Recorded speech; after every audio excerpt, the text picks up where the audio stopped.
What's cracking, guys? Omar Isaf here, back with another video. In this video today, I'm dropping straight fire because I will be talking about one of the most underrated muscle groups when it comes to function, aesthetics, bodybuilding. It doesn't get nearly as much love as it should, and that is your serratus anterior. Check this out. If you were to show someone a photo of someone that's aesthetic. Oh my gosh, I am massive. I am massive. I am so massive.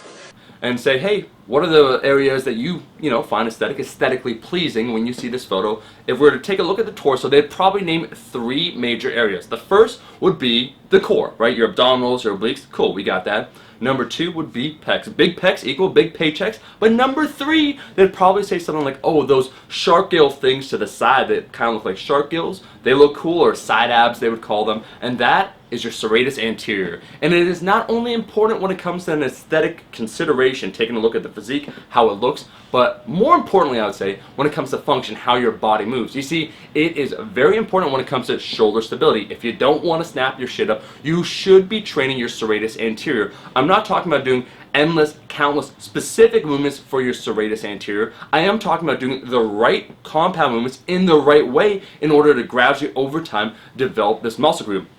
And I would say so far that certain people, certain sports, certain training methodologies naturally have a better tendency to develop the serratus anterior. In fact, I posted a photo recently, just a still from a weightlifting shot that I was doing a jerk, and people saw, and I do have a serratus anterior. I might not have calves, but I do got some serratus anterior going on. People saying like, what is that? Like, how do you develop? What's going on? I will explain. It is something for me that has developed over time, and I have noticed a direct correlation between my serratus anterior developing, shoulder stability, and a reduction in overall shoulder pain and problems. Knock on wood, I've had lower back problems, hip problems, but shoulder issues, never really. And that is because naturally the movements that I chose did train the serratus anterior. Let's get right into this.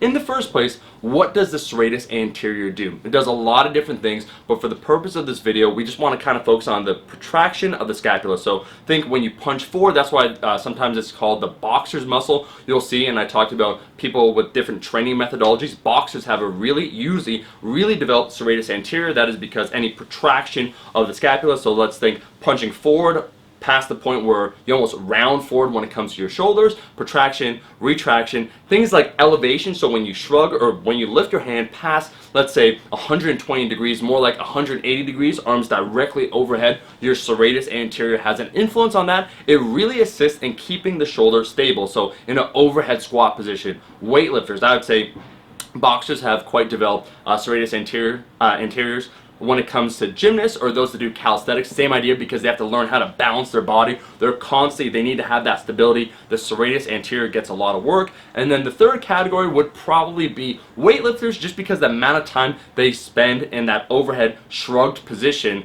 that also leads to stability. It does train the serratus anterior. So those are probably three groups of trainees that directly have an impact on the serratus anterior. They develop it, and as a result, the shoulder's a little bit more stable. Those that probably don't train it often enough, and they should for all the reasons I mentioned when it comes to aesthetics and function, would be powerlifters and those that do bodybuilding. Now, how are we going to train this? The simple answer is that I want to try and include in your routine compound movements that you naturally would be doing. Maybe it's an issue of frequency, maybe it's an issue of technique, maybe it's subbing one movement out for the other, but the bottom line is all the following I'm about to mention you should have in your routine.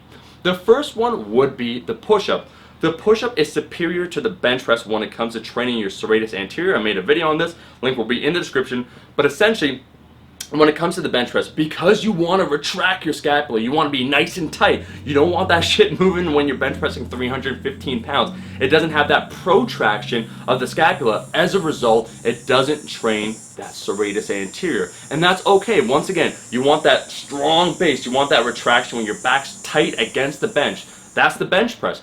But if all you do when it comes to horizontal pressing is the bench press or bench variations, the serratus isn't getting nearly as much love. Simply doing sets of 20, sets of 25, doing 100, 200 push-ups several times a week can have a strong impact on developing that serratus. That is because It's a closed chain kinetic movement, so your hands are on the ground, the scapula is allowed to freely move. You can even do a variation known as Scat Push-Ups, where you're directly retracting and then you're protracting when it comes to the shoulder blades to more directly train the serratus anterior. But push-ups should be part of everyone's routine several times per week. It can have a slight hypertrophic effect. I think for most of us out there, our body weight's probably too low for it to have a proper training stimulus, so you can do it with a weighted vest. But just as a warm-up for your shoulder health, for developing that serratus anterior, several hundred push-ups per week. That's number one. Number two would be the overhead press done correctly. You see, as I explained before, your serratus does assist when you get to that end range of motion of lifting your arm overhead. So you want to make sure at that top position that you're not pressing up like this, you're pressing back. Also, when you finish the overhead press, the key in order to get the serratus involved, have better form, function, and overall hypertrophy would be to make sure when you finish that press that you're elevating with your traps. You're shrugging up essentially. So it's not just up like this, it's up and back, shrugging up. The overhead press has been a staple for me for the last 18 months. I don't have a phenomenal overhead press. My best overhead press is 226 pounds, 102.5 kilos.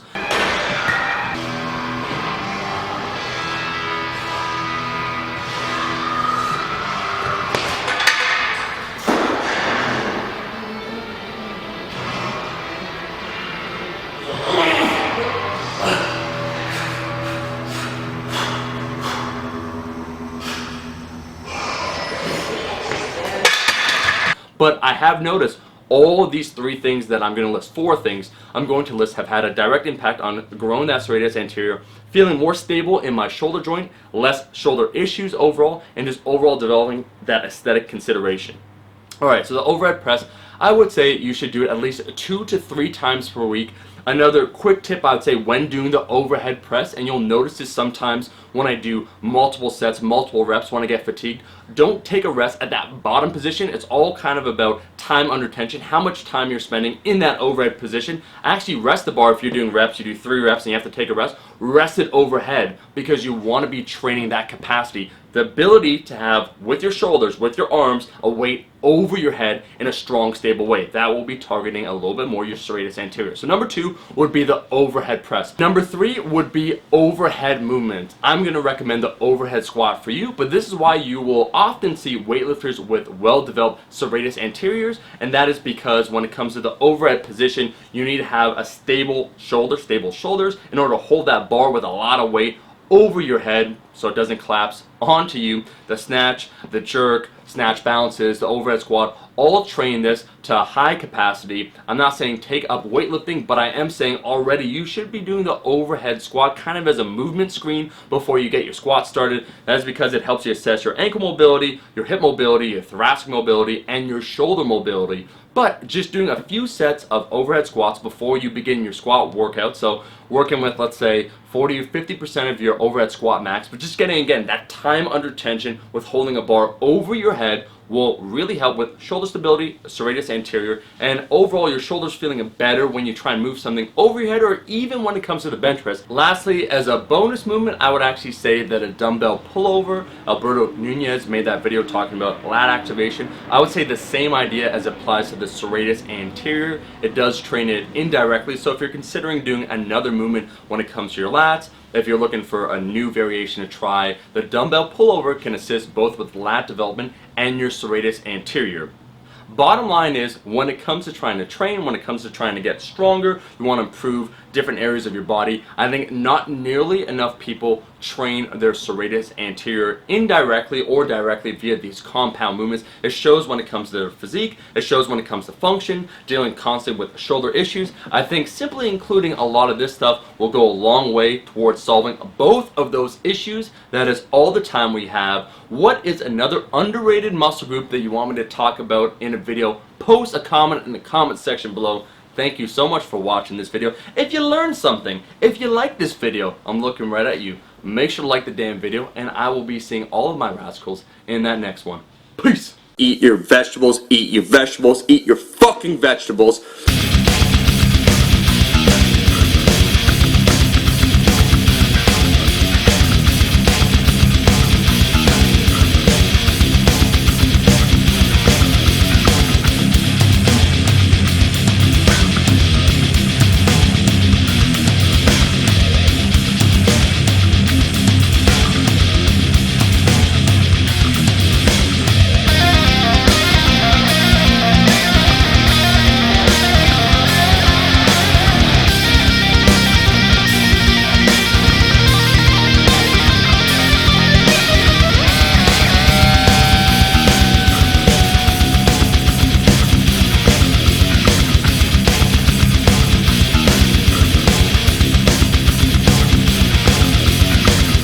all you guys, my rascals, in that next video.